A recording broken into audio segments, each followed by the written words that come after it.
हम लोगों की जो पिछली क्लास हुई थी उसमें द टर्म वेपर प्रेशर का क्या मीनिंग होता है ये हम लोगों ने देख लिया था। आज हम लोगों को ये देखना है कि राउल्स लॉ क्या होता है। कुछ भी नहीं है, बहुत ही सिंपल सोबर प्यारा सा नन्ना मुन्ना सा ये आप लोगों का टॉपिक है जिसको अननेसेसरी एक लॉ का नाम दे दिया गया है। अदरवाइज ये एक प्योर मैथमेटिक्स है, ठीक है, कुछ भी नहीं है। अगर जैसे भी तुम्हें समझाया जाएगा ना तब तुम खुद फील करोगे अरे हाँ यार ये तो एक मैथमेटिक्स है, एंड रियली ये एक मैथमेटिक्स ही है। तो पहले थोड़ी सी पुरानी क्लास के साथ हम लोग वार्म अप कर लेते हैं और फिर आगे बढ़ते हैं। एक छोटा सा मैथ्स का पार्ट है, तुम लोगों को मुझे सिखाना है, ध्यान से सुनेंगे। मान लेते हैं आपके पास ये कंटेनर है, इस कंटेनर के अंदर में मैंने क्या भर के रखा है, एक कोई तो भी लिक्विड भर के रखा है। जस्ट डोंट नो कौन सा लिक्विड है, ABCXYZ है ना। मैंने इसके अंदर एक प्योर लिक्विड A भर के रखा है। अब ये जो प्योर लिक्विड A है इसकी बस एक ही कंडीशन होनी चाहिए कि ये वोलेटाइल होना चाहिए। अब कई लोगों को वोलेटाइल का मतलब नहीं पता। अब जिन लोगों को वोलेटाइल का मतलब नहीं पता उनके लिए मैं बता देती हूँ कि ऐसे लिक्विड्स जो लिक्विड स्टेट से गैसियस स्टेट में कन्वर्ट हो सकते हैं उनको वोलेटाइल कहते हैं। जो वेपराइज हो सकते हैं, जो वेपर्स क्रिएट कर सकते हैं, उनको बेसिकली हम लोग क्या कहते हैं, आप लोगों के क्या, वोलेटाइल लिक्विड। तो मान लेते हैं एक कंटेनर में आपके पास प्योर लिक्विड A है। What do you mean by the term pure liquid A? Pure liquid A का मतलब होता है कि सिर्फ वही लिक्विड, उसके अलावा कंटेनर में और कुछ भी नहीं होना चाहिए। उसके अलावा कंटेनर में और कुछ भी नहीं होना चाहिए। मतलब कंटेनर में आपको सिर्फ और सिर्फ किसके पार्टिकल्स दिखने चाहिए, आप लोगों को सिर्फ और सिर्फ किसके पार्टिकल्स दिखने चाहिए, आपको A के पार्टिकल्स दिखने चाहिए।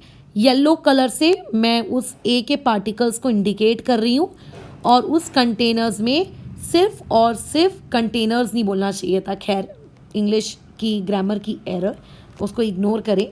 उस कंटेनर में सिर्फ और सिर्फ उस लिक्विड A के ही पार्टिकल्स हैं, उसके अलावा और किसी के पार्टिकल्स नहीं हैं। होगा कैसा कि कंटेनर को आपने क्या कर दिया, क्लोज कर दिया। क्यों क्लोज कर दिया? क्योंकि जो टर्म होता है वेपर प्रेशर वो तभी डिफाइन होता है जब आपका कंटेनर कैसा हो, क्लोज हो। तो हमने उसको खैर क्लोज कर दिया। अब होगा क्या, जैसा कि लास्ट क्लास में हमने सीखा था कि कुछ देर बाद वो जो लिक्विड के पार्टिकल्स हैं वो इवेपोरेट होना शुरू होंगे, है ना। इवेपोरेट होते जाएंगे होते जाएंगे होते जाएंगे। अब अगर वो इवेपोरेट होते गए तो तुम मुझे एक बात बताओ कि कुछ पार्टिकल्स उसके, मान लेते हैं उसके कुछ पार्टिकल्स लिक्विड फेज से निकलकर उसके कुछ पार्टिकल्स कौन से फेज में चले जाएंगे, वेपर फेज में चले जाएंगे। मतलब लिक्विड फॉर्म में नहीं रहेगा, वो कौन से फॉर्म में रहने लगेगा, फिर एक वेपर के फॉर्म में रहने लगेगा। तो मान लेते हैं कि इसके कुछ पार्टिकल्स ऊपर चले गए और ऊपर जाके वो किस फॉर्म में रहने लगे, वेपर्स के फॉर्म में रहने लगे। ऊपर चले गए और ऊपर जाके वेपर्स के फॉर्म में रहने लगे। यानी कि उस A के लिक्विड पार्टिकल्स भी हैं कंटेनर के अंदर और उसी A के वेपर वाले पार्टिकल्स भी हैं कंटेनर के अंदर। क्या ये बात समझ में आ रही है? दोनों चीज़ें हैं, ठीक है, दोनों चीज़ें हैं। लेकिन फिलहाल कंटेनर में सिर्फ और सिर्फ A है, A के अलावा और कुछ भी नहीं है, ओनली A है ना। प्योर लिक्विड A का मतलब ही तो यही होता है कि हम लोग बात कर रहे हैं सिर्फ और सिर्फ ओनली A की।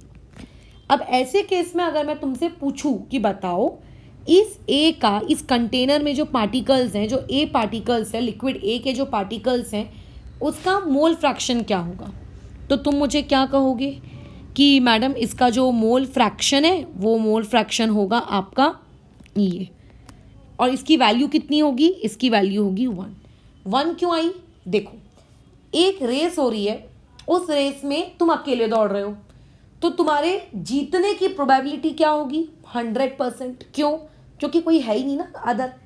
तो मोल फ्रैक्शन का मतलब क्या होता है, टोटल के रिस्पेक्ट में आपको कितना आया, तो भैया टोटल भी तुम ही हो और आपको जो आया वही टोटल माना जाएगा। तो ओवरऑल मोल फ्रैक्शन क्या होगा, 1 होगा। क्या ये बात समझ रहे हो? यहाँ से एक पॉइंट का ध्यान रखना है कि कभी भी अगर हम किसी प्योर लिक्विड की बात करते हैं तो प्योर लिक्विड्स के लिए उनका जो मोल फ्रैक्शन होता है वो कितना होता है, 1 होता है। ठीक है, उनका मोल फ्रैक्शन कितना होता है, 1 प्योर लिक्विड्स के लिए। यानी कि उनके साथ कोई और दूसरा, तीसरा, चौथा, पांचवा, छठवां कंपोनेंट नहीं है। सिमिलरली अगर मान के चलते हैं मैं एक दूसरे कंटेनर की बात करूं, ठीक है, इस दूसरे कंटेनर में मैंने मान के चलो एक दूसरा लिक्विड भर के रखा है, और लेकिन वो जो लिक्विड मैंने भरा है वो भी आप लोगों का प्योर है, और उसको मैंने नाम दे दिया बी, और वो लिक्विड भी हमारा कैसा है, वोलेटाइल। हम लोग वोलेटाइल का केस ले रहे हैं, ठीक है, और मैंने इस कंटेनर को ऊपर से ढक दिया क्योंकि ढका होना बहुत ज़रूरी है।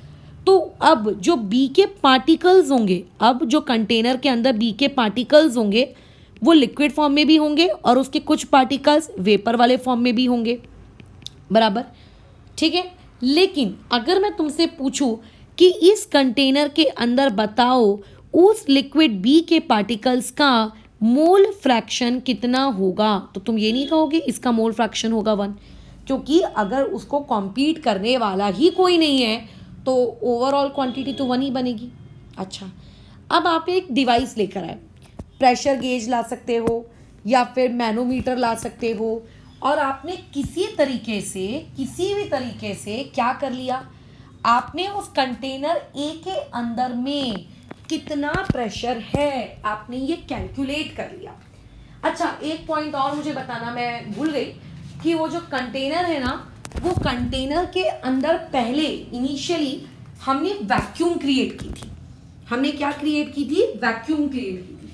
वैक्यूम क्रिएट करने का क्या मतलब होता है, वैक्यूम क्रिएट करने का मतलब होता है कि वहां पे कोई एयर नहीं थी, वहां कोई O2 नहीं थी, कोई N2 नहीं, कोई H2 नहीं, कोई हाइड्रोजन नहीं। ऐसा मैं इसीलिए बता रही हूं क्योंकि जब आपका वो जो लिक्विड है, जब उस लिक्विड के वेपर्स बनेंगे तो वहां पे सिर्फ उस एयर में, मतलब ये जो आपको सरफेस दिख रही है ना, ये जो आपको सरफेस दिख रही है, जो ऊपर की जो सरफेस दिख रही है, यहाँ पे सिर्फ और सिर्फ आपके पास लिक्विड ए का गैसियस फॉर्म है, वहां पे और कोई दूसरी गैस नहीं है। वहां पे इसीलिए कोई दूसरी गैस नहीं है क्योंकि जब मैं प्रेशर गेज का इस्तेमाल करूंगी या फिर जब मैं मैनोमीटर का इस्तेमाल करूंगी, तो मैनोमीटर या प्रेशर गेज का इस्तेमाल करते वक्त अगर वहां पे कोई दूसरी गैस रही तो मैनोमीटर और प्रेशर गेज डिस्टिंग्विश तो नहीं कर पाएंगे। O2 का प्रेशर काउंट नहीं करेंगे, हम तो सिर्फ लिक्विड के वेपर्स का प्रेशर काउंट करेंगे, वो टोटल प्रेशर काउंट करके दे देगा। मैं नहीं चाहती कि किसी और का प्रेशर उसमें काउंट हो, ठीक है, मैं नहीं चाहती कि वहां किसी और का टोटल प्रेशर काउंट में आए, इसीलिए वहां पे हम लोगों ने सिर्फ और सिर्फ क्या रखा है, आप लोगों की लिक्विड ए लिए है और उसी के ऊपर में लिक्विड ए के क्या लिए हैं, वेपर्स लिए हैं, कोई दूसरी गैस नहीं है। सिमिलरली आपके पास नेक्स्ट नीचे वाले कंटेनर में सिर्फ लिक्विड बी है और लिक्विड बी के बोलो क्या है, आप लोगों के पास वेपर्स है। अब मैं प्रेशर गेज लाई, प्रेशर गेज की मदद से मैंने क्या किया, ऊपर के कंटेनर में कितना प्रेशर है उसके वेपर्स की वजह से, है ना, ऑब्वियस है, उसकी वेपर्स की वजह से कितना प्रेशर है मैंने कैलकुलेट किया। मैंने वही प्रेशर गेज या मैनोमीटर का इस्तेमाल किया और मैंने ये कैलकुलेट किया कि जो नीचे का कंटेनर है उस नीचे के कंटेनर के अंदर कितना प्रेशर है due to vapours of B, due to vapours of B. और कैलकुलेट करने के बाद ऑब्वियस है कि कुछ ना कुछ वैल्यू आएगी, हमारा कंसर्न उस वैल्यू पे नहीं होना चाहिए, इसलिए मैं आर्बिट्रली कोई भी एक नंबर ले लेती हूँ, ठीक है, मैं आर्बिट्रली कोई भी एक नंबर ले लेती हूँ। मैंने ये लिया कि जब मोल फ्रैक्शन ए का 1 था, मतलब जब वो प्योर था, तो उस वक्त उसका जो वेपर प्रेशर था, मान लो वो वेपर प्रेशर था 6 atm। ये 6 ही क्यों लिया, मुझे 6 नंबर से प्यार है, इसीलिए। तुम्हें किसी दूसरे नंबर से प्यार है तो तुम कोई दूसरा नंबर ले लो, है ना, तुम कोई दूसरा नंबर ले लो। सिमिलरली जो नीचे लिक्विड बी है, मैंने उसमें भी प्रेशर गेज डाला, मैंने उसका भी कैलकुलेट किया, बोलो क्या, वेपर प्रेशर, और जब उसका मोल फ्रैक्शन 1 था, यानी कि जब वो एक्सट्रीमली प्योर था, तब ऐसे केस में उसका वेपर प्रेशर हो गया, बोलिए मान लेते कितना निकल कर आया, 3 atm निकल कर आया। क्या ये बात समझ में आ रही है, ठीक है। अब हम लोगों को ना बैठे बिठाए शैतानी करने की सूझी। हमने क्या कर दिया, एक कंटेनर लिया दूसरा, उस दूसरे कंटेनर के अंदर मैंने ये दोनों लिक्विड्स उठाकर कर दिए मिक्स। हाँ खैर कंटेनर को क्लोज तो करना ही पड़ेगा, अदरवाइज वेपर प्रेशर कैसे काउंट होगा। मैंने इन दोनों को मिक्स कर दिया, मतलब इस कंटेनर के अंदर में नाउ आपको लिक्विड ए के पार्टिकल्स भी मिलेंगे एंड आपको यहाँ पर लिक्विड बी के पार्टिकल्स भी मिलेंगे। मतलब आपको अब यहाँ पे येलो वाले पार्टिकल्स भी मिलेंगे और एज वेल एज आपको यहाँ पे ब्लू वाले पार्टिकल्स भी मिलेंगे, है ना, कंटेनर के अंदर। अब क्योंकि लिक्विड ए भी वोलेटाइल है तो ऊपर हवा में, मतलब जो कंटेनर के ऊपर खाली स्पेस है, जैसे अगर मान लेते हैं तुम एक पानी की बोतल में से थोड़ा सा पानी पी लो तो जो गैप क्रिएट हो जाता है ना जहाँ पे पानी नहीं होता, मैं उस खाली जगह की बात कर रही हूँ। वहाँ पे आप लोगों के येलो वाले के भी वेपर्स होंगे और ब्लू वाले भी वेपर्स होंगे। क्या ये बात समझ में आ रही? येलो के वेपर्स भी होंगे और ब्लू के भी होंगे। पहले कैसा हो रहा था, सिर्फ कंटेनर में लिक्विड ए रहता था और सिर्फ उस लिक्विड ए के वेपर्स होते थे। अब हमारे पास जो कंटेनर है उस कंटेनर में लिक्विड ए के साथ साथ लिक्विड बी भी रह रहा है, इसीलिए कंटेनर में उस लिक्विड बी के भी पार्टिकल्स होंगे और उसके भी वेपर्स होंगे। क्या ये बात समझ में आ रही है? दोनों मौजूद होंगे। अब अगर मैं तुमसे पूछूं कि बताओ नाउ आपके पास जो लिक्विड ए है उसका मोल फ्रैक्शन कितना है, उसका मोल फ्रैक्शन कितना है, मैंने तुमसे ये पूछ लिया। तो ऐसे में अब तुम ये जवाब मत दे देना कि मैडम अब इसका मोल फ्रैक्शन 1 है, अब इसका मोल फ्रैक्शन 1 नहीं है। कैसे? देखो, मान लेते हैं तुम्हारे पास एक खोटा सिक्का है। खोटा सिक्का समझते हो, जिसके या तो दोनों तरफ हेड ही होगा या तो जिसके दोनों तरफ टेल होगा। ऐसे में अगर मैं उस खोटे सिक्के से टॉस कराऊं जिसके दोनों तरफ हेड है, तो हेड आने की क्या प्रोबेबिलिटी होगी? 100%, क्योंकि टेल तो है ही नहीं, तो टेल आएगा कहां से? बराबर। लेकिन अगर मान के चलते हैं हमारे पास एक खोटा सिक्का है जिसके दोनों तरफ टेल है, और ऐसे में उसमें अगर मैं पूछूं टेल आने की क्या प्रोबेबिलिटी है, तो तुम बोलोगे 100% और हेड आने की 0%। बट अगर मैं तुमसे ये पूछूं कि मेरे पास एक आपका कैसा कॉइन है, फेयर कॉइन है। फेयर कॉइन मतलब जिसके एक तरफ आपका हेड है और दूसरी तरफ मान लेते हैं जिसका टेल है, और वहां पे मैं अगर तुमसे पूछूं कि अब हेड और टेल आने की कितनी प्रोबेबिलिटी है, तो तुम बोलोगे 50-50%। या फिर 10th क्लास में अगर प्रोबेबिलिटी पढ़ी है तो बोलोगे 1/2 1/2, है ना। तो जो प्रोबेबिलिटी आप 10th क्लास में पढ़ते हो वही बेसिकली आपका मोल फ्रैक्शन होती है कि आउट ऑफ टोटल पॉसिबिलिटी आपका रिजल्ट आने की कितनी प्रोबेबिलिटी है। तो अगर मैं आप पूछूं क्या ए का मोल फ्रैक्शन मिक्स करने के बाद भी 1 होगा क्या, तो नहीं होगा।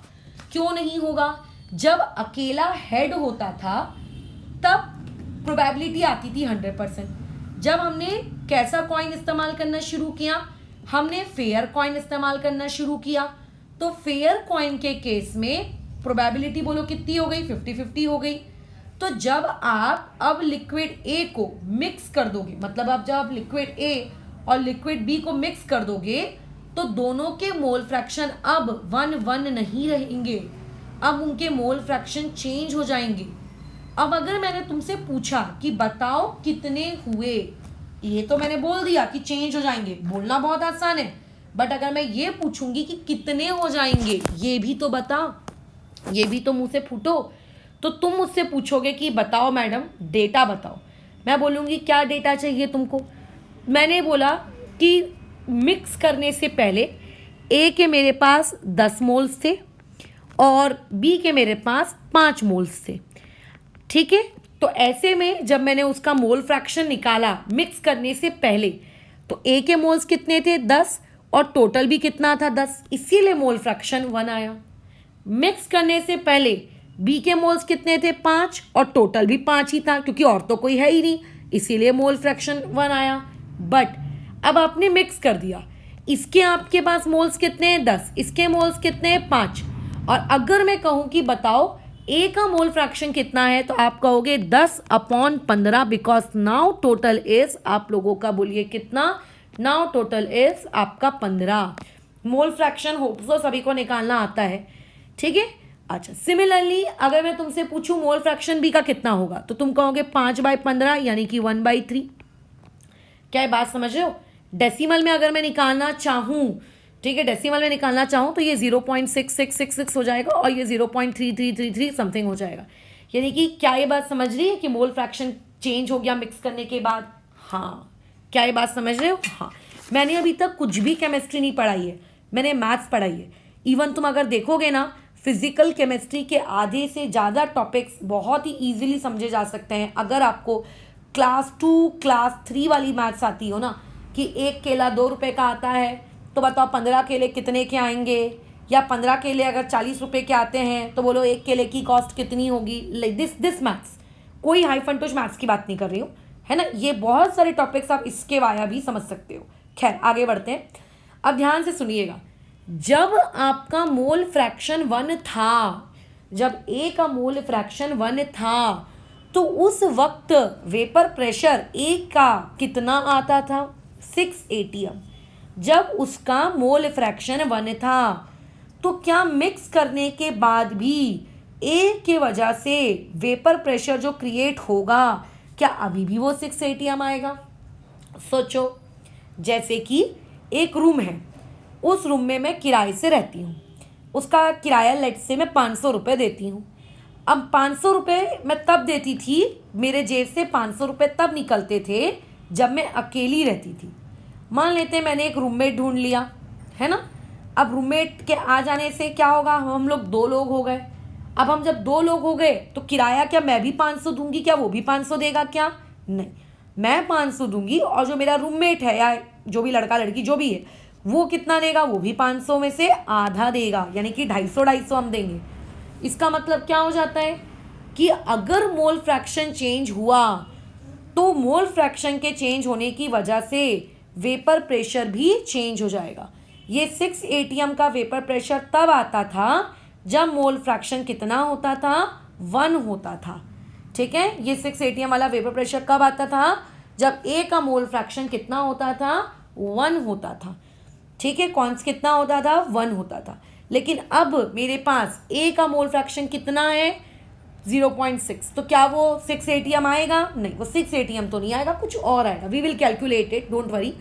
सिमिलरली जब बी का मोल फ्रैक्शन 1 हुआ करता था, तब आप लोगों के पास कितना आता था बताओ? उसका प्रेशर कितना आता था? 3 atm आता था। लेकिन क्या अब बी का मोल फ्रैक्शन आपके पास 1 है? नहीं, अब मोल फ्रैक्शन कितना है? 0.33। तो क्या अब भी उसका वेपर प्रेशर 3 atm आएगा? नहीं, कुछ और आएगा। We will calculate it. क्या ये बात समझ में आ रही? We will calculate it. तो अब आप कैलकुलेशन करो। क्या इस कैलकुलेशन को करने के लिए कोई पीएचडी वाले लेवल की मैथ्स चाहिए क्या? बताओ। नहीं, क्लास 2 का बच्चा भी कर लेगा अगर इसको यही क्वेश्चन आप उसको चॉकलेट्स, टॉफीज, कैंडीज इसके फॉर्म में दो तो। कैसे? देखो ध्यान से सुनो, क्या बात चल रही है कि जब 1 atm प्रेशर था, येलो वाले पार्टिकल की बात चल रही है, यानी कि मैं ए वाले पार्टिकल की बात कर रही हूँ। सॉरी, जब आपके पास कितना था मोल फ्रैक्शन? जब आपका 1 था, 1 मोल फ्रैक्शन, तो प्रेशर कितना था? 6 atm। अब आपके पास मोल फ्रैक्शन कितना है? 0.66। तो बोलो प्रेशर कितना होगा? आप बोलोगे प्रेशर होगा 0.66 इंटू 6/1। क्या ये बात समझ रहे हो? तो ये जो कैलकुलेशन है इसमें ये 0.66 क्या है? मोल फ्रैक्शन है मिक्स करने के बाद, उस ए का मोल फ्रैक्शन मिक्स करने के बाद, है ना। अच्छा, ये 6 क्या है? ये 6 उसका प्रेशर है। लेकिन कौन सा वाला प्रेशर? जब वो प्योर था, जब वो प्योर था, जब वो मिलावट में नहीं था। तो जो प्योर वाले प्रेशर होते हैं ना, उनके ऊपर हम ऐसे नॉट लगा देते हैं। और ये क्वेश्चन मार्क क्या है? क्वेश्चन मार्क भी मैडम एक ही प्रेशर है, वेपर प्रेशर, लेकिन जब वो मिक्स हो चुका है। तो इससे क्या शिक्षा मिली? इससे ये शिक्षा मिली कि मिक्स करने के बाद, ठीक है, जब आप 2 लिक्विड्स को मिक्स कर दो तो उनके मिक्स हो जाने के बाद उस किसी एक लिक्विड का अगर आपको वेपर प्रेशर निकालना हो तो वेपर प्रेशर कैसे निकालते हैं? उस पर्टिकुलर लिक्विड का मोल फ्रैक्शन मल्टीप्लाई बाय उसका P0 वाला प्रेशर। P0 वाला प्रेशर मतलब जब वो प्योर था, जब उसके किसी के साथ कोई मिलावट नहीं थी, तो उस वक्त जो प्रेशर था। ठीक है, क्या मैंने कोई फॉर्मूला रटवाया? मैंने कोई फॉर्मूला नहीं रटवाया, मैंने बेसिक मैथ्स करवाई है कि जब 1 मोल फ्रैक्शन था तब प्रेशर इतना था, तब इतना मोल फ्रैक्शन होगा तो कितना होगा, उसी को बेसिकली मैंने फॉर्मूले में कन्वर्ट कर लिया। सिमिलरली अगर मैं बी के लिए भी यही फॉर्मूला लिखना चाहूँ कि मिक्स करने के बाद बी का कितना प्रेशर है, तो मिक्स करने के बाद आफ्टर मिक्सिंग, ठीक है, हम लोग किसकी बात कर रहे हैं? आफ्टर मिक्सिंग की बात कर रहे हैं। आफ्टर मिक्सिंग जो लिक्विड बी है, उस लिक्विड बी की वजह से जो वेपर प्रेशर क्रिएट होगा, let it be P B, और वो किसके बराबर होगा? X B multiply by P nought of B के बराबर होगा, है ना। तो कई बार क्वेश्चंस में, पेपर में न्यूमेरिकल पूछे जाते हैं कि बताइए कि इन 2-3, अच्छा ज़रूरी नहीं है 2 लिक्विड को मिक्स करो, you can mix infinite liquids, जितने लिक्विड्स को मिक्स करना है मिक्स करो। हाँ, बस लिक्विड आइडियल होने चाहिए। अब ये आइडियल वर्ड कहाँ से आ गया, ये तो हमको पता ही नहीं है। कोई खैर कोई बात नहीं, हम कल की क्लास में सीखेंगे आइडियल वर्ड, फिलहाल बस सुन लो, बस लिक्विड्स कैसे होने चाहिए? आइडियल होने चाहिए, ठीक है। तो ऐसे में अगर आपको कल को ये पूछ ले कि बता मिक्स करने से पहले जब मेरा ए प्योर था तब प्रेशर इतना था और उस वक्त मोल फ्रैक्शन इतना था, जो कि 1 ही होगा। वैसे अगर कोई नहीं भी बोले तो प्योर स्टेट में मोल फ्रैक्शन 1 होता है, ये याद रखना, ठीक है, ये याद रखना। तो अगर कोई तुमसे अब ये पूछ ले कि बताओ अब मैंने मिक्स कर दिया उसको इतने इतने इतने इतने लिक्विड्स के साथ, तो बताइए कि अब उसका नया वाला प्रेशर जो वो क्रिएट करेगा, जो नया वाला वेपर प्रेशर वो क्रिएट करेगा, वो कितना होगा, ये किसी ने पूछ लिया। तो कैसे कैलकुलेट करेंगे? तो इसको कैलकुलेट करने का ये तरीका है कि पहले जब वो प्योर में था वो वाला प्रेशर मल्टीप्लाई बाय, बोलो क्या, आप लोगों का मोल फ्रैक्शन, ठीक है, मल्टीप्लाई बाय, बताइए क्या, multiply by mole fraction. Is it clear? अच्छा, अब यहाँ पे एक पॉइंट जो सबसे ज़्यादा स्टूडेंट्स का गलत होता है, मोल फ्रैक्शन किसका? सुनने में अजीब लग रहा है कि किसका मतलब मैडम क्या, ये कैसी अजीबोगरीब आप नशे वाली बातचीत कर रहे हो? ए का? हाँ, ए का तो है, मैं मानती हूँ, बट कहाँ का ए? कहाँ का ए मतलब कंफ्यूज? अरे यार क्या पूछ रहे हो, सीधा सीधा पूछो ना क्या पूछना है। तो देखो, ए कंटेनर में 2 जगह मौजूद है, पहला नीचे लिक्विड फॉर्म में मौजूद है और दूसरा वही ए के पार्टिकल्स ऊपर गैस वाले फॉर्म में भी मौजूद है। दिख रहा है ना, तभी तो वेपर प्रेशर क्रिएट होगा यार। अगर वेपर्स ही क्रिएट नहीं होंगे तो वेपर प्रेशर कहाँ से मतलब पैदा होगा? तो बेसिकली वेपर प्रेशर बन रहा है, इसका मतलब जरूर ए के पार्टिकल्स वेपर फॉर्म में ऊपर गए हैं, है ना। अच्छा हाँ, मतलब ए के 2 मोल्स हो सकते हैं। पहला मोल्स हो सकता है नीचे लिक्विड स्टेट वाला और दूसरा मोल्स हो सकता है, बोलो कौन सा वाला, ऊपर वेपर वाला। वैसे ही बी के भी 2 केसेस हो सकते हैं, बी के मोल फ्रैक्शन के, जब वो नीचे लिक्विड में था तब वाला मोल फ्रैक्शन, या फिर जब अब वो वेपर्स में है तो वेपर्स वाला मोल फ्रैक्शन। तो इस पर्टिकुलर फॉर्मूले में हम कौन से मोल फ्रैक्शन की बात कर रहे हैं, हम कौन से मोल फ्रैक्शन की बात कर रहे हैं, ये सबसे आवश्यक चीज है। आप किस मोल फ्रैक्शन की वार्तालाप कर रहे हैं, द मोस्ट इंपॉर्टेंट थिंग, किस चीज के बारे में आप बात कर रहे हो। तो इस पर्टिकुलर टॉपिक में जब हम लोग ये फॉर्मूला लिखते हैं ना कि मिक्स करने के बाद इतना प्रेशर क्रिएट होगा, बताओ जरा कितना, तो जो मोल फ्रैक्शन लेते हैं ए का, बी का, या जो भी लिक्विड क्वेश्चन में दिया है वो मोल फ्रैक्शन लेते हैं उसके लिक्विड स्टेट का, यानी कि नीचे वाला, ऊपर वाला नहीं, ठीक है। आई थिंक IIT में या फिर शायद पता नहीं कहाँ पे किसी तो एक एग्जाम में एक क्वेश्चन इस तरीके का आ चुका है, सादा सा यही फॉर्मूला बेस्ड क्वेश्चन था, बट उन्होंने चेंज पता है क्या कर दिया था कि क्वेश्चन में डेटा दे दिया था गैस वाले का और पूछ लिया था राउल्स लॉ लगाओ। तो राउल्स लॉ में जो हम मोल फ्रैक्शन लेते हैं वो तो नीचे लिक्विड वाले का लेते हैं। तो गलती लोगों से क्या हुई होगी, जिन्होंने भी उस क्वेश्चन में गलत किया होगा, कि उन्होंने मोल फ्रैक्शन कहाँ का ले लिया होगा, आप लोगों का ऊपर वाला ही, मस्त ऊपर के मोल दिए थे गैस के, उसी का मोल फ्रैक्शन निकाल डाला, उनसे वो गलती हुई होगी। तो वो गलती तुमसे नहीं होनी चाहिए, ध्यान रखेंगे, ठीक है।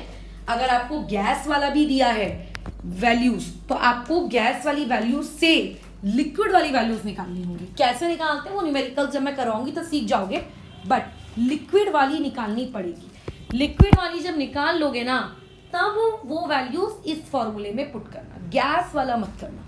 गैस वाला पुट किया मतलब तुम गए।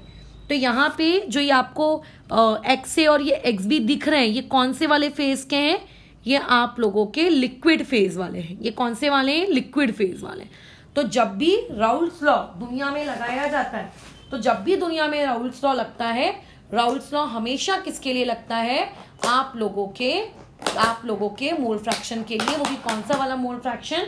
जो आप लोगों का लिक्विड स्टेट में है, ना कि उसके वेपर वाले के लिए। कभी नहीं लगाना, ठीक है। चलो आगे कंटिन्यू करते हैं। अच्छा, क्या राउल्स लॉ खत्म हो गया?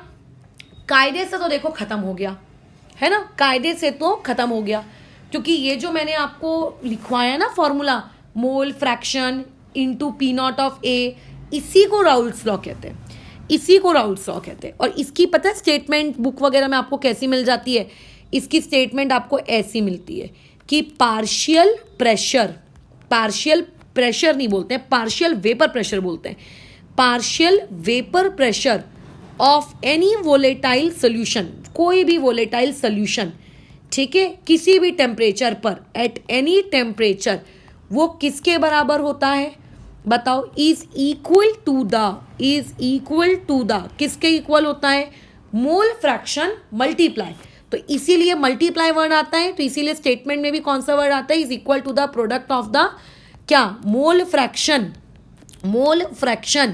ठीक है, mole fraction of that component, मतलब जिसका तुम निकालना चाह रहे हो उसका mole fraction of that component, ठीक है, विथ किसके साथ प्रोडक्ट निकालना है? उसी के प्योर फॉर्म का, with pure component, with vapour pressure in pure state. जब वो प्योर स्टेट में था तब उसका जो वेपर प्रेशर था उसका, और अब उसके मोल फ्रैक्शन के मल्टीप्लिकेशन का ही बेसिकली जो आंसर आता है वही एक्चुअली में क्या कहलाता है? राउल्स लॉ कहलाता है। सोचो, जो चीज़ तुमको मैंने अभी मैथ्स के फॉर्म में सिखाई कि ये P nought of A into X A, इसको आप निकालोगे, मल्टीप्लाई करोगे तो आपको ये पता चल जाएगा कि जब वो चीज़ आप लोगों की मिक्स हुई है तब उसके पास अब उसका प्रेशर कितना है, उसके वेपर्स के द्वारा क्रिएट किया हुआ प्रेशर कितना है। इसी कैलकुलेशन को क्या कहते हैं? राउल्स लॉ कहते हैं।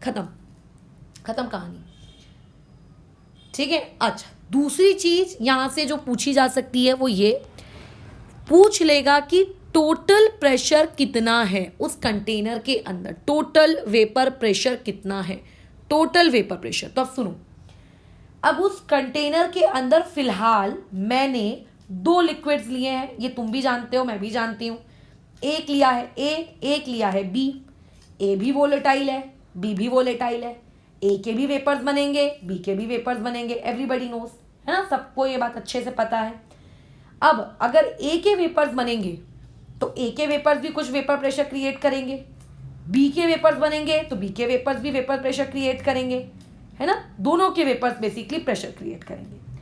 अब अगर मैं पूछूं टोटल प्रेशर कितना होगा, अगर मैंने तुमसे ये सवाल पूछ लिया कि बताओ भैया टोटल प्रेशर कितना होगा, तो टोटल प्रेशर, जो टोटल वेपर प्रेशर है वो सिर्फ ए की वजह से होगा, ये तो गलत है ना।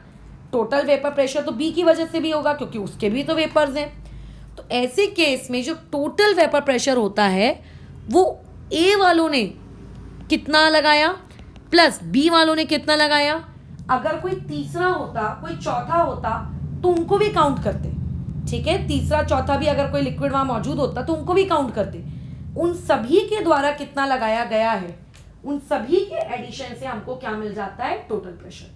यानी कि टोटल प्रेशर क्या है, अलग अलग पहले निकाल लो, फिर दोनों को, तीनों को, चारों को, पांचों को ऐड कर दो, बस वही आप लोगों का कौन है?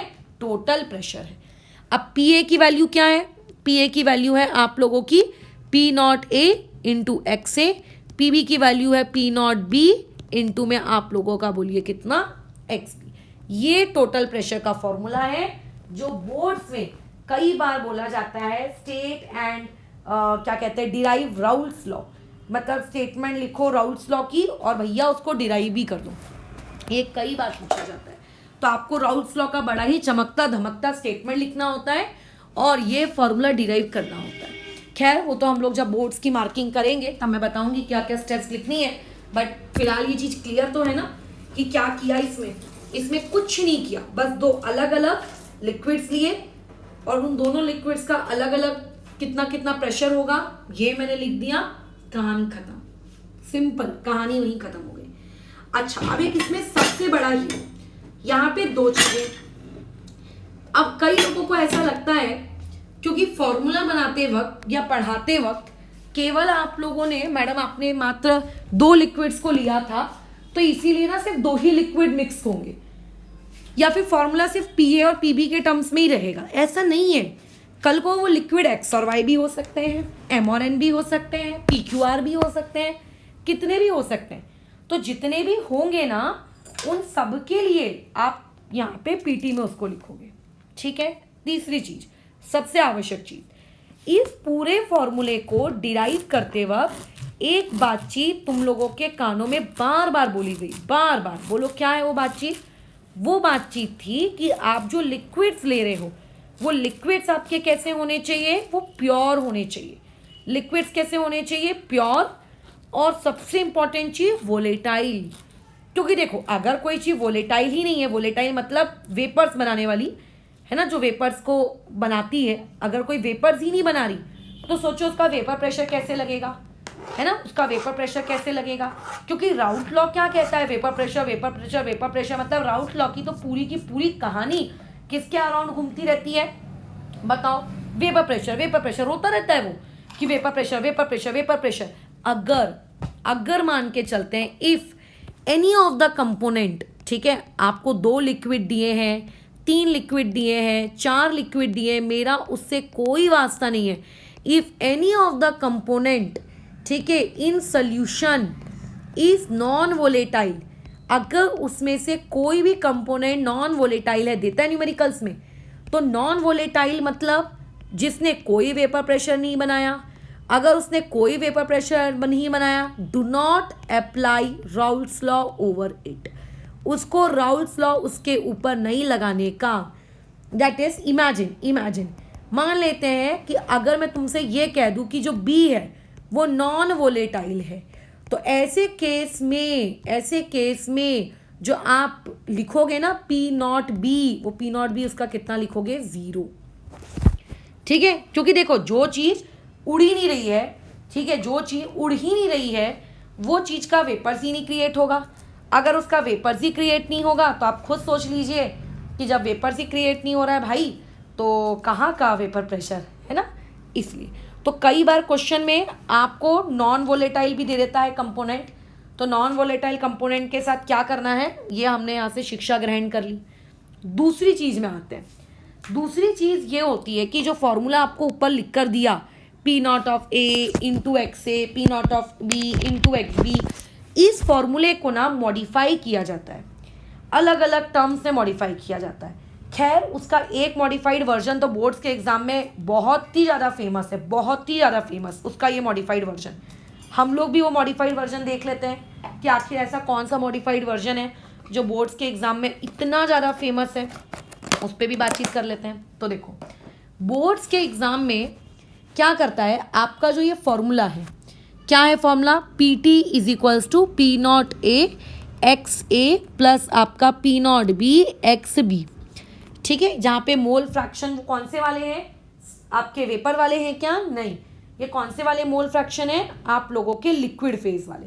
कौन से वाले, लिक्विड फेज वाले, है ना। अच्छा, अब मान लेते हैं इसमें से आप एक का मोल फ्रैक्शन तो निकाल ले रहे हो बहुत आसानी से क्योंकि डेटा दिया होगा, दूसरे का डेटा ही नहीं दिया, बताओ। ये लो अति हार्ट अटैक वाली सिचुएशन। मतलब मान लेते हैं मोल फ्रैक्शन निकालने के लिए क्या चाहिए भाई, आप लोगों को डेटा चाहिए ना, moles of A moles of B, ताकि आप टोटल निकाल सको वगैरह वगैरह। आपको डायरेक्ट दे दिया मोल फ्रैक्शन ए का इतना, डायरेक्ट दे दिया ए का मोल फ्रैक्शन बराबर इतना, और उसने कोई डेटा ही नहीं दिया जिसकी मदद से आप बी का मोल फ्रैक्शन निकाल पाओ या फिर उसके मोल्स भी निकाल पाओ। कुछ भी डेटा बी के बारे में नहीं दिया, मतलब तुमको बी का मोल फ्रैक्शन पता ही नहीं है, तुमको बी का मोल फ्रैक्शन पता ही नहीं है, समझ रहे हो, तुम्हें बी का मोल फ्रैक्शन ही नहीं पता। तो ऐसे केस में जब आपको बी का मोल फ्रैक्शन नहीं पता होगा तब तो हम लोगों की गाड़ी अटक जाएगी कि अरे यार मेरे को तो फॉर्मूला ही नहीं पता, हाय मेरे को तो फॉर्मूला ही नहीं पता, फिर क्या करेंगे हम, बताओ। तो ऐसे केस में जो हमने 11th क्लास में मोल फ्रैक्शन पढ़ा था ना, वो आता है हमारा रक्षक बनकर। वो हमको बताता है कि देख भाई, कभी भी दो कंपोनेंट्स का अगर तू मोल फ्रैक्शन का एडिशन करता है तो वो एडिशन कितना होता है, 1। कई लोगों को यही नहीं पता होता है। तो ऐसे केस में आप अगर XA की वैल्यू लिखना चाहते हो तो आप उसको 1 माइनस एक्स भी लिख सकते हो, या फिर अगर आप उसको एक्स भी लिखना चाहते हो तो आप उसको 1 माइनस एक्स लिख सकते हो। तो अगर एक्स भी नहीं भी दिया है तो उसमें कोई टेंशन करने की ज़रूरत नहीं है कि हाय हाय हाय हाय मुझे एक्स भी नहीं दिया, मुझे एक्स भी नहीं दिया। कोई टेंशन मत करो, आप वहाँ पे एक्स बी की जगह जस्ट क्या पुट कर दो, एक्स ए, 1 माइनस एक्स ए, सॉरी। अगर एक्स ए नहीं दिया है तो उसकी जगह भी हाय मचाने की कोई आवश्यकता नहीं है। जाओ वहाँ पे उसकी जगह सिंपली क्या पुट कर दो, वहाँ जाके उसकी सिंपली जगह 1 माइनस एक्स भी पुट कर दो। तो कई बार कैसा होता है, इन्हीं फॉर्मूलों को मॉडिफाई किया जाता है। इसको लेट से यहाँ मैंने पुट कर दिया।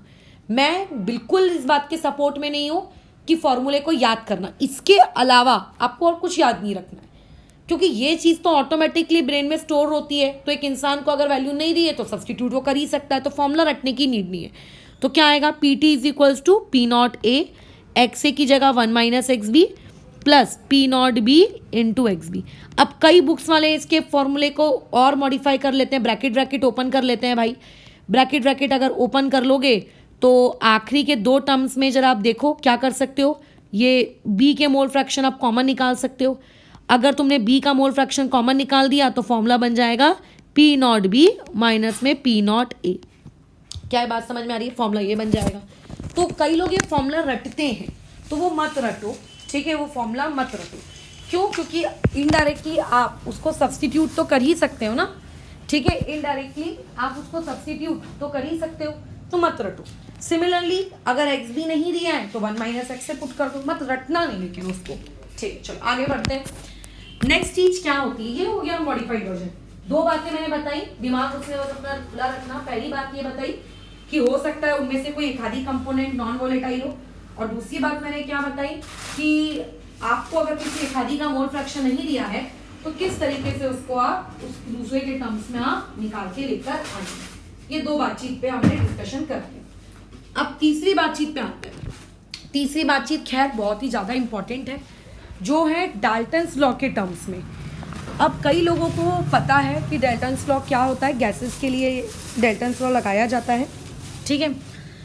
बस फ़र्क इतना होता है कि जैसे मैंने ये कहा कि हम लोग राउल्स लॉ आइडियल सॉल्यूशंस के लिए लगाते हैं, डाल्टन्स लॉ हम लोग नॉन रिएक्टिंग गैसेस के लिए लगाते हैं। मतलब एक कंटेनर में ऐसी गैसेस मौजूद होनी चाहिए जो आपस में रिएक्ट ना करें। अगर वो गैसेस आपस में रिएक्टिंग हुई तो उन रिएक्टिंग गैसेस के लिए क्या नहीं लगाया जाता है, आप लोगों का डाल्टन्स लॉ नहीं लगाया जाता है, ठीक है। खैर, अभी जिन लोगों को बोर्ड्स का एग्जाम देना है उन लोगों को राउल्स लॉ और डाल्टन्स लॉ के बीच का रिलेशनशिप पता होना ज़रूरी नहीं है। अगर आप इस वीडियो को बोर्ड्स के रिस्पेक्ट में यहीं रोक देते हो तो ठीक है, आगे देखने की नीड नहीं है, ठीक है, क्योंकि बोर्ड्स में इतना ही है। आपको जो और है उस पर खैर हम लोग बाद में बातचीत करेंगे, बट इतना ही है। अब जिन लोगों को लेकिन डाल्टन्स लॉ पता है उन लोगों के लिए थोड़ी सी बातचीत कर लें कि डाल्टन्स लॉ आखिर क्या होता है, किस वाला का नाम है डाल्टन्स लॉ। तो देखो, अभी सब लोग जानते हैं कि अगर आपके पास एक कंटेनर है, इस कंटेनर में ये एक गैस है और दूसरी गैस ये ब्राउन कलर की है। अगर मैं ये कहती हूँ कि इस वाइट वाली गैस की वजह से कितना पार्शियल वेपर प्रेशर क्रिएट हुआ, ऐसा मैं कहती हूँ, तो तुम क्या कहोगे, मैडम डाल्टन्स लॉ लगा लो। मैं कहूँगी लगा कर दो, तो तुमने बोला लो लगा देते हैं। क्या होता है, अकॉर्डिंग टू डाल्टन्स लॉ, अगर मुझे इसी गैस ए का पार्शियल प्रेशर कैलकुलेट करना हो तो वो हो जाता है x A into P T, जहाँ पे पी टी का मतलब क्या होता है, टोटल प्रेशर, जहाँ पे पी टी का मतलब क्या होता है, टोटल प्रेशर। देखा, अच्छा ये डिफरेंस है, एग्जैक्टली ये डिफरेंस है। हम लोगों ने क्या बात की थी कि जब हम राउल्स लॉ लगाते हैं तो राउल्स लॉ को लगाते वक्त जो हम लोग मोल फ्रैक्शन के साथ क्वांटिटी मल्टीप्लाई करते हैं, बोलो वो कौन सी क्वांटिटी होती है, वो होती है आप लोगों का P nought A. P nought ए का मतलब जब वो चीज़ अपने प्योर फॉर्म में थी तो प्योर फॉर्म में उस वक्त ठीक है, प्योर फॉर्म में उस वक्त उसका मोल फ्रैक्शन उसका प्रेशर कितना था। और जब हम डाल्टन्स लॉ लगाते हैं तो यही चीज़ क्या हो जाती है, एक्सए के बाजू में क्या आ जाता है, पीटी आ जाता है। एक्सए के बाजू में क्या आ जाता है, पीटी आ जाता है, यानी कि टोटल प्रेशर, यानी कि बोलो कौन, टोटल प्रेशर। हे राम, एग्जैक्टली क्या आ जाता है, टोटल प्रेशर। ये डिफरेंस है। और अगर मैं इस ब्राउन वाली गैस के लिए बोलूँ कि बताओ पार्शियल प्रेशर क्या होगा, तो तुम बोलोगे एक्स बी इंटू में बोलिए कितना, टोटल प्रेशर। ये होता है डाल्टन्स लॉ। ठीक है, अच्छा खैर अभी हम लोगों को डाल्टन्स लॉ को और राउल्ट्स लॉ को आपस में क्या करना है, कोरिलेट करना है। ठीक है, किस तरीके से करेंगे कोरिलेट, उसको समझाने के लिए एक डायग्राम बनाते हैं। मान लीजिए ये आपके पास एक कंटेनर है, ऊपर से क्लोज्ड है, इसके पास नीचे लिक्विड फेज में कुछ पार्टिकल्स हैं, ए के, कुछ पार्टिकल्स किसके हैं, बी के।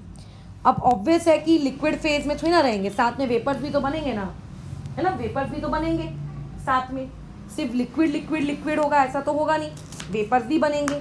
अच्छा, तो इस येलो के कुछ वेपर्स हैं ऊपर, इस ब्लू वाले के भी ऊपर में कुछ वेपर्स हैं। मैंने तुमसे कहा राउल्ट्स लॉ लगाओ, तो राउल्ट्स लॉ कहाँ लगाया जा सकता है, ऊपर कि नीचे, बड़े वाले येलो पार्टिकल्स पे कि छोटे वाले येलो पार्टिकल्स पे। तो मोल फ्रैक्शन कहाँ का लिया जाता है, तो जब हम राउल्ट्स लॉ लगाते हैं और उस राउल्ट्स लॉ के अकॉर्डिंग जब हम लोग पी ए निकालेंगे तो हम लेते हैं एक्स ए इंटू में पी नॉट ए, और जब हम राउल्ट्स लॉ के अकॉर्डिंग पी बी निकालेंगे तो हम क्या लेते हैं, एक्स बी इंटू में पी नॉट बी, जहाँ पे एक्स ए एक्स बी का मतलब क्या है, मोल फ्रैक्शन। किसका मोल फ्रैक्शन, ए और बी का। कहाँ पे, मैंने ऊपर ही बताया था, कहाँ पे, लिक्विड फेज में, कहाँ पे, लिक्विड फेज में। लेकिन क्या ए के कुछ पार्टिकल्स वेपर फेज में नहीं है क्या, है ना मैडम, ए के कुछ पार्टिकल वेपर फेज में भी तो हैं। तो क्या वेपर फेज में उसका कोई मोल फ्रैक्शन नहीं होगा, वेपर फेज में भी उसका मोल फ्रैक्शन होगा। कितना होगा, कितना होगा, मुझे क्या पता यार कितना होगा। मान लेते हैं वाई ए होगा, मान लेते हैं बी का मोल फ्रैक्शन वेपर फेज में कितना होगा, वाई बी होगा। क्योंकि जब हम डाल्टन्स लॉ लगाते हैं तो यहाँ पे जो ये मोल फ्रैक्शन लिया जाता है ये वेपर फेज वाला लिया जाता है। ये सबसे इंपॉर्टेंट पॉइंट, कहाँ का लिया जाता है, वेपर फेज का लिया जाता है। कहाँ का लिया जाता है, वेपर फेज का। यही डिफरेंस है और यहीं पे गलती होती है। ठीक है, यहीं पे गलती होती है।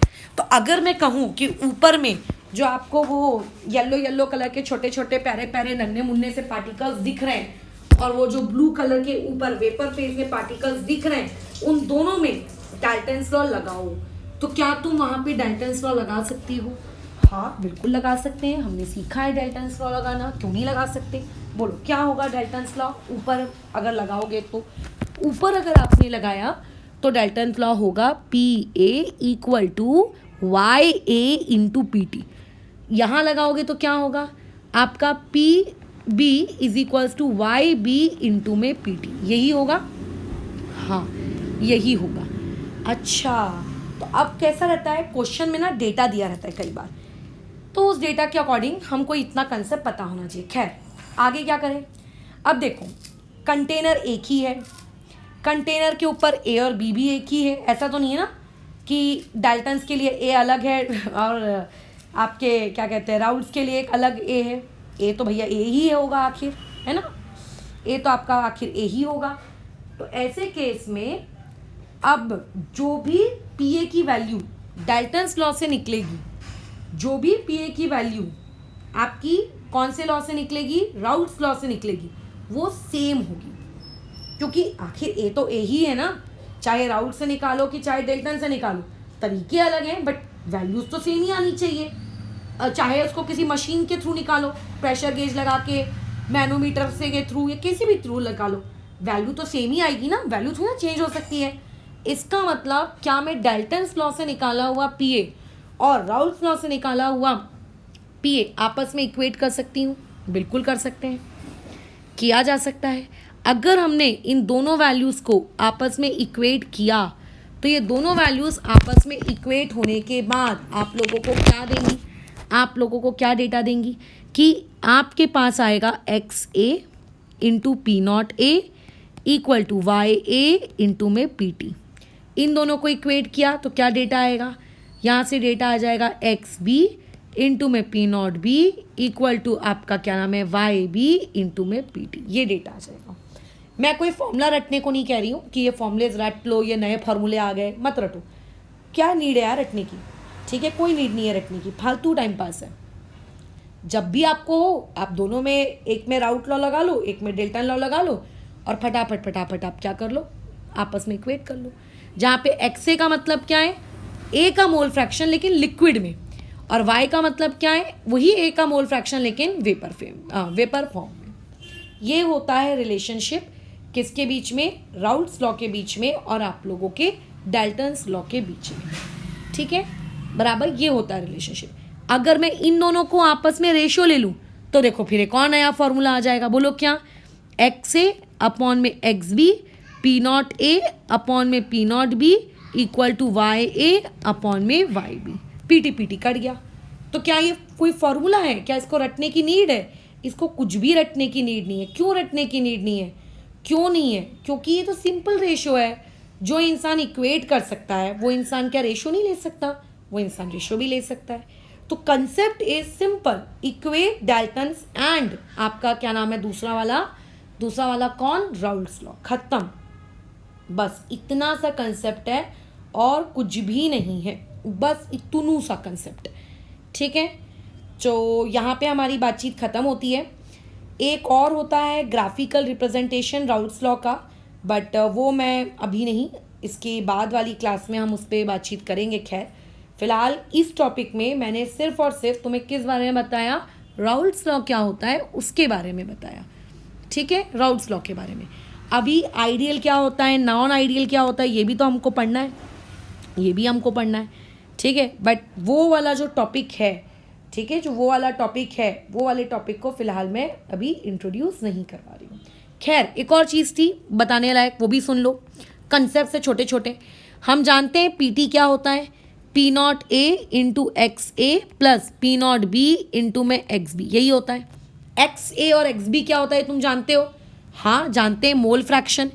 तो कई बार मोल फ्रैक्शन की वैल्यू नहीं दी होती तो उसके बदले क्या दिया होगा, मोल्स दिए होंगे यार, ऑब्वियस है। मतलब मोल्स ऑफ ए लिख सकते हैं अपॉन में moles of A plus moles of B. यहाँ पे अगर आपको एक्स बी की वैल्यू नहीं दी है तो इसका क्या होगा, मोल्स ऑफ बी अपॉन में moles of A plus moles of B. ये एक और फॉर्मूला बन गया उसका। क्या ये रटने की नीड है? नहीं। जिसको मोल फ्रैक्शन आता है कैसे कैलकुलेट करते हैं वो सीधा सीधा यहाँ पे निकाल लेगा।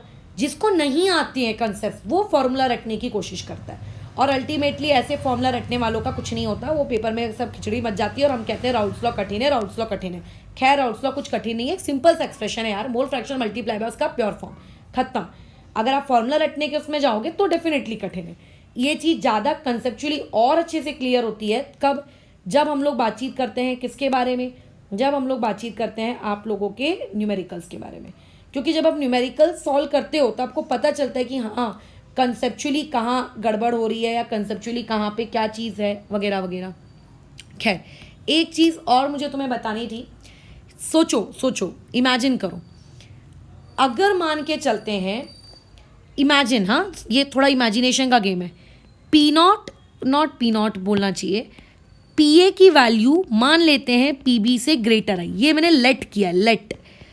तो ज़्यादा प्रेशर आया इसका मतलब क्या है, ज़रूर ए के ज़्यादा वेपर्स रहे होंगे, ऑब्वियस है, तो अभी तो प्रेशर ज़्यादा है ना, और इसके वेपर्स ज़रूर कम रहे होंगे। तो अगर ए के वेपर्स ज़्यादा हैं इसका मतलब ए ज़्यादा वोलेटाइल रहा होगा। देखो पानी भाप में कन्वर्ट होता है हम सब जानते हैं, बट जो सैनिटाइज़र हम लगा के घूमते हैं वो भी देखो तुरंत उड़ जाता है। तो पानी जल्दी उड़ता है कि भाप, सैनिटाइज़र जल्दी उड़ता है? सैनिटाइज़र, मतलब सैनिटाइज़र ज़्यादा वोलेटाइल है। तो अगर मान लेते हैं दो क्वांटिटीज़ में से किसी एक क्वांटिटी का पीए बड़ा, मतलब एक क्वांटिटी का पी बड़ा आ रहा है दूसरी का कम आ रहा है, तो जिसका कम आता है आप उसको डिक्लेयर कर देते हो कि तू कम वोलेटाइल है, और जिसका ज़्यादा आता है उसको डिक्लेयर कर देते हो कि तुम कैसे हो, ज़्यादा वोलेटाइल हो। तो कई बार क्वेश्चन को इनडायरेक्टली इस फॉर्म में भी पूछ लिया जाता है कि 4 लिक्विड दे दिए हैं, चारों लिक्विड का समथिंग को डेटा दे दिया है और उनका आपको मोल फ्रैक्शन का भी डेटा दे दिया है, P nought A, P nought B, P nought C का भी डेटा दे दिया है, और आपको पूछ लिया जाता है किसके बारे में, आपको पूछ लिया जाता है कौन कम वोलेटाइल है कौन ज़्यादा, तो हम घबरा जाते हैं, अरे यार ये कैसे बताएं, हमको क्या पता यार कौन कम वोलेटाइल है कौन ज़्यादा वोलेटाइल है। उसमें घबराने की क्या नीड है, बताओ। आप देख लो उनका PA/PB निकाल लो। अच्छा, PA/PB कैसे निकालते हैं अभी ऊपर सिखाया, राउट्स लॉ के according P0 A into x, बस खत्म। ध्यान रखना कि जो XA और XB यूज़ कर रहे हो वो एक्वस यानी कि लिक्विड फॉर्म वाला होना चाहिए, वो वेपर वाला नहीं, है ना, बस। अच्छा, एक और कॉमन सेंस है, थोड़ा सोचो। अच्छा, एक चीज़ मुझे और बतानी थी कि पूरे चैप्टर में एंटायर, जब तक हम लोग सोल्यूशन एंड कोलोगेटिव प्रॉपर्टीज पढ़ेंगे, इस एंटायर चैप्टर में हमेशा मैं XA, मेरा जो X वर्ड है, वैसे तो मोल फ्रैक्शन को हमेशा हम कायरे से इसी सिंबल से इंडिकेट करते हैं, तो ये जो सिंबल है मैं हमेशा लिक्विड फेज के लिए लूँगी, ठीक है। और ये वाला जो सिंबल है Y, ये सिंबल मैं किसके लिए लूँगी, वेपर वाले फेज के लिए। तो चैप्टर के एंडिंग तक मैं ये साइन कन्वेंशन फॉलो करूँगी। ज़रूरी नहीं है कि मैं Y ले रही हूँ, कोई हो सकता है दूसरा पढ़ने वाला इसको Z ले रहा हो, तो दे आर जस्ट सिंबल्स, तो सिंबल्स में मत बह जाना, मीनिंग समझना। अब बताओ, अगर A ज़्यादा वोलेटाइल है, कॉमन सेंस से सोचो, अगर A ज़्यादा वोलेटाइल है तो A के जो मोल्स हैं, या फिर मैं मोल फ्रैक्शन बोलूँ, A का मोल फ्रैक्शन लिक्विड स्टेट में ज़्यादा होगा कि वेपर फॉर्म में ज़्यादा होगा। ऑब्वियस है कि जो चीज़ ज़्यादा वोलेटाइल होगी वो ज़्यादा उड़ेगी। अगर वो चीज़ ज़्यादा उड़ेगी तो उसके जो मोल्स हैं वो वेपर फॉर्म में ज़्यादा होंगे as compare to liquid form. अगर वेपर फॉर्म में उसके मोल्स ज़्यादा हैं, इसका मतलब क्या, लिक्विड फॉर्म में कम है। तो अगर PA मोर वोलेटाइल है तो मैं ये कह सकती हूँ कि उसका जो YA है, उसका जो मोल फ्रैक्शन है, कौन सा, गैस वाला, वो ज़्यादा है एज कंपेयर टू उसी A का मोल फ्रैक्शन लिक्विड स्टेट में, ठीक है। और अगर मान के चलो आप लोगों का B जो कि लेस वोलेटाइल है, इसका मतलब वो ज़्यादा उड़ नहीं रहा है, वो अपने लिक्विड स्टेट में ही मौजूद है, और अगर वो अपने लिक्विड स्टेट में ही मौजूद है तो इसका मतलब उसके लिक्विड वाले मोल फ्रैक्शन ज़्यादा होंगे और उसके गैस वाले मोल फ्रैक्शन कम होंगे। तो इस तरीके से हम कंपैरिजन भी कर सकते हैं, बिना कोई कैलकुलेशन किए वाला भी आपको क्वेश्चन क्रिएट करके पूछा जा सकता है कि बताओ कि किस स्टेट में मोल फ्रैक्शन ज़्यादा होंगे। हम सोचेंगे अरे हमें तो कोई डेटा ही नहीं दिया मोल्स निकालने का, तो हम कैसे बताएं, तो इस कॉमन सेंस के साथ बताएं, ठीक है।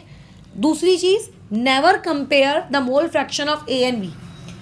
हमेशा आप XA को YA से कंपेयर कर सकते हो, XB को YB से कंपेयर कर सकते हो, बट X को मतलब A वाले को B से नहीं कर सकते, बिकॉज दे आर डिफरेंट, है ना, बिकॉज दे आर डिफरेंट। अगर मैं क्लास 2 के बच्चे को क्लास 12 के लड़के से कंपेयर करती हूँ तो ये क्या कंपैरिजन वाजिब होगा, ऑब्वियसली नॉट। तो कंपैरिजन लाइक चीज़ों के बीच में किया जाता है, तो A और A के चीज़ों के बीच में कंपेयर किया जाए, A का लिक्विड फॉर्म, A का वेपर फॉर्म, B का लिक्विड फॉर्म, B का वेपर फॉर्म, बट A और B या फिर अगर C भी हुआ तो उसको कंपेयर ना किया जाए। ये बहुत इंपॉर्टेंट है, ध्यान रखना। इससे बहुत सारे लॉजिकल क्वेश्चंस बिना कैलकुलेशन वाले क्रिएट किए जा सकते हैं जो ओरली बने, और हम लोगों को लगेगा कि अरे यार डेटा ही नहीं दिया, हम कैसे कैलकुलेट करें, ठीक है। चलो इस चीज़ को फिलहाल अभी यहाँ रोकते हैं, इसके आगे की क्लास ग्राफिकल रिप्रेजेंटेशन वाली हम कल कंटिन्यू करेंगे, और उसी में आइडियल सॉल्यूशंस क्या होते हैं, नॉन आइडियल क्या होते हैं, नॉन आइडियल के कितने टाइप्स होते हैं, ये भी सीखेंगे, ठीक है। और उसके बाद फिर राउल्स लॉ के न्यूमेरिकल्स में आएंगे। एक बार आइडियल नॉन आइडियल